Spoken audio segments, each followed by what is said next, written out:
অবশেষে মা ও বাচ্চাকে দুজনকেই বাঁচানো সম্ভব হলো।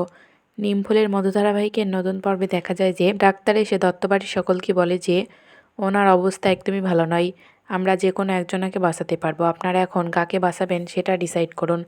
তখনই সৃজনের মা বলে যে সৃজন, তোকে আমি একটা কথা বলে দিচ্ছি, তুই হচ্ছে তোর বাবুকে বাঁচাবি, পর্ণাকে বাঁচানোর দরকার নেই। আমার নাতি হচ্ছে এই দত্তবাড়ির ভবিষ্যৎ, তাই আমি ভবিষ্যৎকেই বাঁচাতে চাই।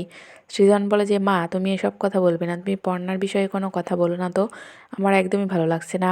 এরপরে সকলে অনেক প্রার্থনা করতে থাকে যাতে পর্ণা সুস্থ হয়ে যায়। সেখানে সৃজনের ঠাম্মিও চলে আসে, বলে যে দেখি দাদু ভাই, দিদি ভাই একদম সুস্থ হয়ে যাবে, সুস্থ হয়ে এবং তার বাচ্চাকে নিয়ে আমাদের বাড়িতে যাবে, তুই চিন্তা করিস না দাদু ভাই। তখন সৃজন বলে যে ঠাম্মি আমি কি করব, আমি তো বুঝতে পারছি না। তখনই ডাক্তার এসে বলে যে আমরা অনেক চেষ্টার পরে দুজনকেই বাঁচাতে পেরেছি। আর মিস্টার দত্ত, আপনার ওয়াইফের ইচ্ছা শক্তি দেখে তো আমি অবাক হয়ে গেছি, ওনার এত বাঁচার ইচ্ছা, সেটা ওনার ইচ্ছা শক্তি না দেখলে বোঝাই যেত না।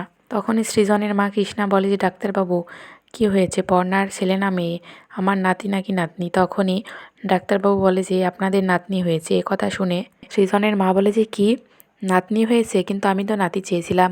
তখন সৃজন বলে যে মা, এত কিছুর পরেও যে দুজনে সুস্থ আছে এটাই তো অনেক। তখন সৃজনের বাবা বলে যে কৃষ্ণা, তুমি এখানের একটাও কথা বলবে না, এখন এই দুজনে যে ভালো আছে এটাই আমাদের কাছে অনেক বেশি পাওয়া। বন্ধুরা, পরবর্তী নতুন আপডেটটি পেতে হলে চ্যানেলটিকে সাবস্ক্রাইব করে দিয়ে সাথে থাকবেন। ধন্যবাদ।